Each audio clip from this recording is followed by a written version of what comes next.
స్థానిక సంస్థల ఎన్నికలు నిర్వహించకుండా కాంగ్రెస్ కాలయాపన చేస్తోందని బీఆర్ఎస్ ఎమ్మెల్సీ రవీందర్ రావు విమర్శించారు.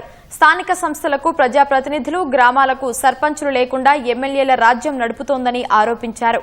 ఎన్నికలు జరిగితే ప్రభుత్వ వ్యతిరేకత బయటపడుతుందన్న ఆయన సాకులు చూపుతూ ఎన్నికలు వాయిదా వేయడం సరికాదన్నారు.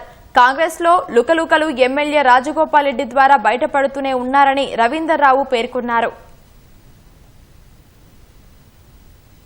స్థానిక ఎన్నికలకు సంబంధించి తక్షణమైన నిర్ణయం తీసుకోవాలి. కుంటుబడిన ఈ యొక్క స్థానిక పరిపాలనని గాడిలో పడాలంటే ఎన్నికల నిర్వహణ అనేది అనివార్యం. 42% రిజర్వేషన్ ఏ రకంగా ఇస్తామని తప్పుదో పట్టించి మీరు మెప్పించి ఒప్పించి అధికారంలోకి వచ్చారో దానిని అమలు పరుస్తూనే రేపు కేబినెట్ మీటింగ్ లో కూడా ఈ నిర్ణయం చేయాలని డిమాండ్ చేస్తున్నాం.